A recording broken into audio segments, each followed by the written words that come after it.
Adam. Hey, how you doing, man? There we go. All right, cool. Now we got it. Nice. Yeah, sorry about What's that. happening, man? That's all right. Too much. Just getting ready. You know, the tour's coming to we're in the final week here, so, you know, see the light at the end of the tunnel. Been out for a bit. Yeah, I saw you guys do, actually, 150 plus dates a year. I mean, that's a lot of friggin' shows, man. It is. Yeah, it's you know, sometimes it just kind of works out that way. We just, you know, we do what we can and, you know, try to keep it as simple as possible and, you know, try to balance our lives accordingly. Yeah, no, it's got to be really hard right there. I mean, trying to balance the life and out there hitting the road and hitting the stage. Yeah, it's quite interesting. It's not like it's a lot different than what I thought it was going into it, you know. But it's what I do, you know.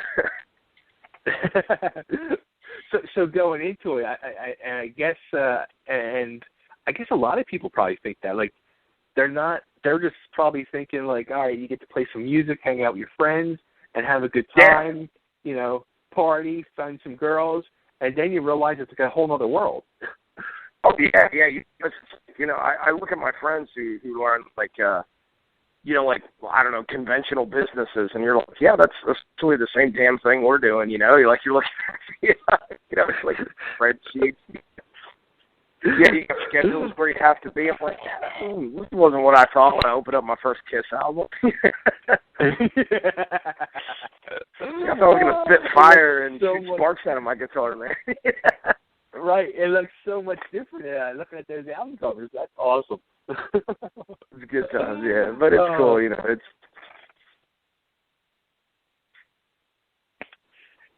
no.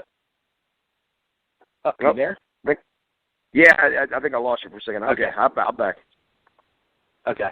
Now, something kind of, I don't know if you want to call it funny, ironic, weird, I don't know, but I was going through your stuff and all, and I saw, like, your fans are called the Hell Riders. Okay, now here's the funny part. Years ago, I used to be a professional wrestler, and early on in my career, in the early 90s, when I first started, when I was my first couple years in the business, I was a member of a tag team called the Hell Riders. Wait a minute. So, yeah, you're okay. This is now clicking in my head. You were one of the you're one of the Dudleys, correct? From the yes. Yeah. Oh, yeah. Well, you don't even. You know, we're ridiculous professional wrestling fans. Like, we carry a Stone Cold W on stage and stuff. Like, we love this kind of stuff. Oh, that's too funny. Yeah, so I know exactly what you're talking about. Yeah, we were actually looking this up earlier today, and we were talking about that. We're like, oh yeah, it's like done with the Hell Riders. It's like, see, we're like sonically connected. That's crazy. I saw that. I was like, holy shit, that's crazy. Yeah. I was Easy Rider, and my partner was HD Rider. Nice. Yeah. We're big fans of it. We just we were just in Nashville, and we just got to hang out with, like, the Ascension and some of those guys, and you know, met Seth Rollins briefly and stuff. Yeah, so we're you know, we're like you know, we're total wrestling fanboys. It's kind of ridiculous. Oh, that's funny. That is so funny. So, you know, it's pretty. I was cracking up too, like, going through, like, the way you guys describe, like, your music and all. And one of the things I saw is honky tonk metal. Like, you took a handful of cheap trucker speed and headed out on a warpath. That's it, man. Yeah, that was kind of sort of how the band got started, you know. Like, it was, you know, back in the day when you used to be able to buy, like, those, like, the Fender and, like, the Mini 10s and stuff at the truck stops, you know, before the FDA got all, you know, before people's hearts started exploding. Yeah, I used to, I quit all my regular jobs, you know, one time, sort of, like, I had a pretty decent job, and like, I just was like, you know, I just kind of freaked out. I was like, I'm not going to do this for 30 years, and I quit, you know, just hopped in the car, hit a bunch of trucker speed, and drove as far as I could, and wound up somewhere out in, like, South Dakota, you know, eating some magic mushrooms and stuff, and, you know, just kind of was like, I need a new plan, and, so, boom. the new plan, it took some time. I mean, you're talking, probably a 8-9 year span, but that's to make a long story short, that's sort of that was my last real job. Wow. Now, what were you doing? What was that job? I was actually a teacher, believe it or not. It was kind of weird. Really? Yeah. I went to. Yeah, it was really kind of funny. I went to college to I got like an education degree, but I actually went to play. I wanted to play football, which is what got me through school. And and that was it. I got my first teaching job as soon as I got out of school. I was super young. It was kind of weird, because I wasn't a whole lot older than I was teaching seniors. They weren't, I wasn't a whole lot older than they were, And and it just kind of I was like, I don't want to do that for 30 years.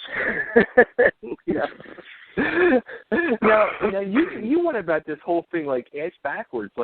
Most people start out trying to be a rock and roller, and the parents always get on your case to have a backup plan, go to college and all. Well, you had the backup plan, was your forefront plan. Rock and roll was your backup plan. Yeah, it was totally reversed. I do everything messed up like that. There's a lot easier ways to do everything. I generally find a backdoor way around. So I don't know. It's just the way my brain works. But yeah, you're right. You're 100% right, man. That's went in that direction. And I guess I've been out of the business a while. I don't figure I'll ever be back in the classroom. That's probably not in my future. Oh man, you never say never though. Yeah, you never know. Weird things have happened. You can't. But for right now, man, I'm pretty happy with my lot right now. It's pretty solid. Now, how about this? A lot of the bands I talk to, just the other day I was talking to Peppy, the drummer from King, and he said, when those guys get off the road, they got to go out and find jobs. Are you guys in the same lot like that? Are you doing the same thing? Well, yeah, we all kind of do. It's just, you're generating income when you're not on the road, through your merch and stuff. We do pretty good with that. Right. We do a lot of stuff our own way. So, so there is work to be done. We do a lot of our, T-shirts in-house. We got a print shop, we're running a mail order company, so we're, we have that stuff to do, but at the same time, we also, all, I don't know, it's kind of, I was actually reading an article about the fellow from Agnostic Front. I'm going to paraphrase him poorly, but, even if you do have money coming in, there's a lot of time off. And if you're not working, you just would go crazy unless you're in the, the 1% of musicians, if you're Billy Gibbons or Kid Rock or somebody like that, there's just so much, that they probably, when they're off, they're probably not really off at all. They're probably doing a lot of stuff for the music. But, as you kind of go down a little bit, sometimes when you're off, you're off. It's you got to fill your time, and it's good to fill your time and make money at the same time. Absolutely. Now, you guys put your first album out a few years ago. Yeah. Called Skeleton Dixie. Now, you guys, you worked with two guys who worked with a lot of big names in the business. How did you hook up with Jason Donaghy and Howie Weinberg? It was pretty crazy. We've been really fortunate like that. Jason and our drummer actually went to engineering school together in Ireland, and he got together. And they both moved to the States at different times.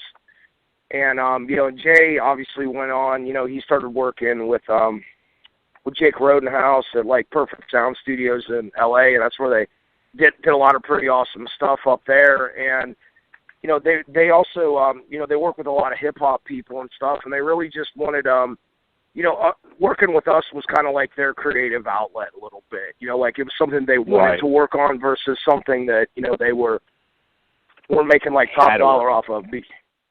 So that's kind of how that came about. And we did one album partially, the Skeleton Dixie we did partially with them. And this new one that's going to be coming out, we did the entire thing with them. So we got to work on it from top to bottom, and they gave us access to everything. So if it sucks, it's 100% our fault.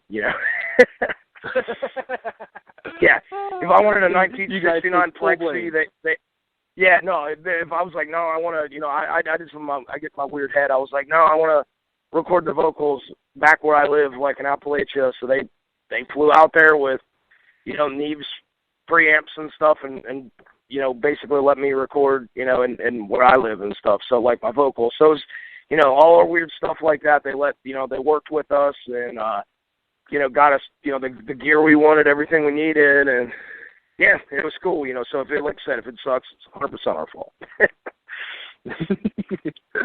Now, actually, you guys did just release a new video a couple weeks ago, Swamp Rebel Machine. Now, is that all? Right. I guess the new album that's coming out.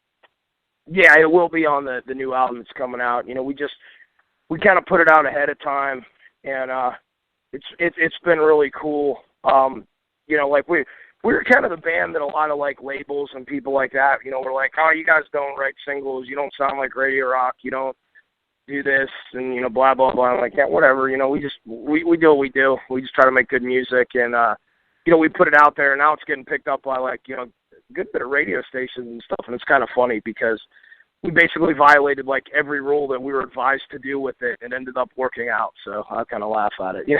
Kind of like sweet. You got too long of an intro. It's where's your thing? It doesn't go to this. I'm like, I don't know, whatever. We're just gonna make cool songs. That's what we. Now, do you guys? I don't know if you guys have it going on now, or at one time, did you guys have two singers going on? You and somebody else? Well, I used to have a hype man.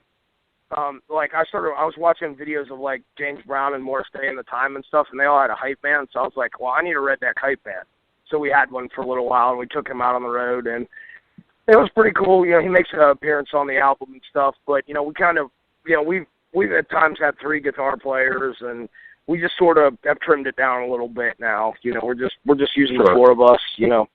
Just we just thought it was better for the vibe of this album and stuff. For what we're trying to do, and so yeah, we're just kind of with the core 4 right now, but we're all still family. Cool. Now the album, when does that come out? We're shooting for probably late fall. I'm thinking like early November or something like that. And we still have a lot of business stuff to take care of. We just our last show this tour is on Monday, so when we get back, I think we're gonna take step back away, take a week off, and then come back and finally make some decisions here and set a date. Yeah, actually, you guys. Monday night are playing the Whiskey, right? Right, yeah. Cool. Yeah, that's the last one of this tour, so that's cool. We always have fun there. It's it's an iconic place, and sure. It's good. It's a good time. It's also it's a trip. Like there's no place like Hollywood. To see who comes out and sees the shows too. So it's like you never know who's gonna be there. Yeah, and we have a lot of friends and different stuff, so it's kind of funny, who you end up seeing sometimes. It's always it's not like anywhere else in the world. This is true. I was just out there a couple weeks ago, and as soon as I got there, I was just like, I just want to go home. I want to go home. Yeah. And I was talking with my buddy who lives out there. He's like, welcome to Hollywood. Yeah, it's a lot, man. It's expensive. It's we all were out there at one point, and we had met out there, and I'm a small town fella. Now when we're not on the road, I get back home. I like to, I need to fish and hunt and that kind of stuff. Get away from people. I can't do the Hollywood thing full time. It's a little much. Oh yeah, I couldn't do that either. Where are you located? I'm sorry. I'm right in Philly. Okay, gotcha. Okay, so yeah, I live in probably about as far from Philadelphia as you can in Pennsylvania, but I live in the southwestern corner, like around the West Virginia border. Oh, okay. Yeah. Yeah, I'm about. I'm actually right outside of Philly by the airport. Have you ever been to the ECW arena since you're a wrestling fan? No, I never have. I know what you're talking about though. That was pretty. Yeah, that's pretty lame. I haven't. Okay, but I'm probably like 20 minutes from there. Nice. Okay. Now, have you guys played Philly? I mean, yeah. The last time we went through there, we were playing with a band called Hellion, and and we played at the legendary Dobbs in Philadelphia. That was the last time we had played there. But I'd heard that place had closed down, so we haven't been back here since. Yeah. Yeah, it closed, it might have been early this year or late last year, yeah. Yeah, that's what I heard. So, yeah, it's unfortunate, but, you know, that's the kind of the nature of live music venues. It's sort of I don't know what the word is. It's I don't want to say fast and furious because I don't want to talk about those cars. I hate them things, but it's, you know, it can be crazy. You know, there's a lot of. Yeah, it's like I wanted to start like booking some shows in the Philadelphia area. You know, I'm just trying to find a place to build it. I'm just like that has like a nice stage and a nice room. It's hard. And Dobbs was so small, I wouldn't even want to do it there. I wouldn't even go see shows at Dobbs because I just hated it. No, it's brutal. Yeah, we played with that other band and my land, you know, they're one of the, you know, they had their height in the 80s, you know, in the arena days and stuff, and they still set up their stage like it was like that. I mean, we had keyboards, we had full stacks up there, we had like the giant drum kit, and you know what that stage looks like. It was like, oh yeah. And then you have to, set up in front of it. It was like this is definitely a nightmare. You know? Yeah. Wow. Yeah, but yeah, that was kind of. I was like, oh sweet, we're gonna put everything in front of an already giant, ridiculous stage setup. You know, on the spot. But, yeah. So when you guys are going to be going back out on the road, I guess you guys are going to take a little bit of time off and then go back out after the album comes out, or? Yeah, that's what we're thinking. You know, we're just kind of, you know, I'm sure we'll go, you know, do a short run right when the album comes out. You know, follow up with something probably more ambitious. You know, come early next year and just sort of kind of, you know, and we'll probably do some ourselves, but we'll also see, you know, what kind of, you know, opportunities come up too, because it's a weird random lifestyle. You know, you never know. Like, you know, I could tell you this now, and you know, we could get a phone call in 20 minutes that would, you know, change our entire plan for the fall. You know, you just gotta have to be flexible. Too funny. Wow. So all right, so the new album comes out in November. The single is the single out or just the video? The single and the video are both out for Swamp Rebel Machine. Okay. Cool. And like, you know how you said you like to do things, I do things backwards, you know, that was probably one of the least singly songs on the album, but it seems to be doing well, so it's one of my backwards doing things. But it's a rockin' tune. It's killer. You know, I'm new to the whole band here, and like Scattered Hamlet. Like, how did you come up with that name? I'm from like this little area, you know, in Appalachia there on that, like I say, on the PA West Virginia border, and I was reading you know, my family's been there since, I think 1767 or something crazy like that, or 1797. It's something ridiculous. But anyway, I was reading a Civil War book, and one of the chapters was called Scattered Hamlets, and it turns out that was like a slang term for like, you know, small mountain communities and so forth.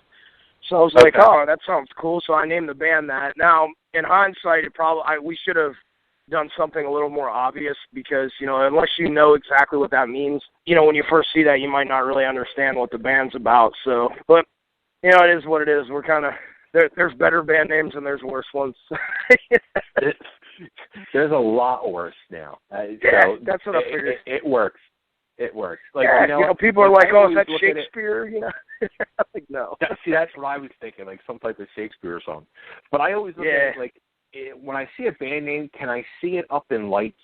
Can I see it in, you know? And that I could see in lights. I could see a flashing light. A lot of band names nowadays, I can't. I just say to myself, like, there's no flashing light there, not at all. Like, what are they doing? Yeah, I can't get into like the, you know, as I went walking down the road in the dark moonlight. You know, like those bands I call sentence bands. There's a lot of them on Warped Tour. Yeah. Yeah. Those are a little too much, or like. Yeah, I'm like, that's a little too descriptive, you know. But then, yeah, well, but what do I know? Look at the Beatles, you know. Look at those guys, you know. Like that's kind of an awesome name. They're like the Kings, you know. Oh man! All right, so where can everybody get the single "Swamp Rebel Machine"?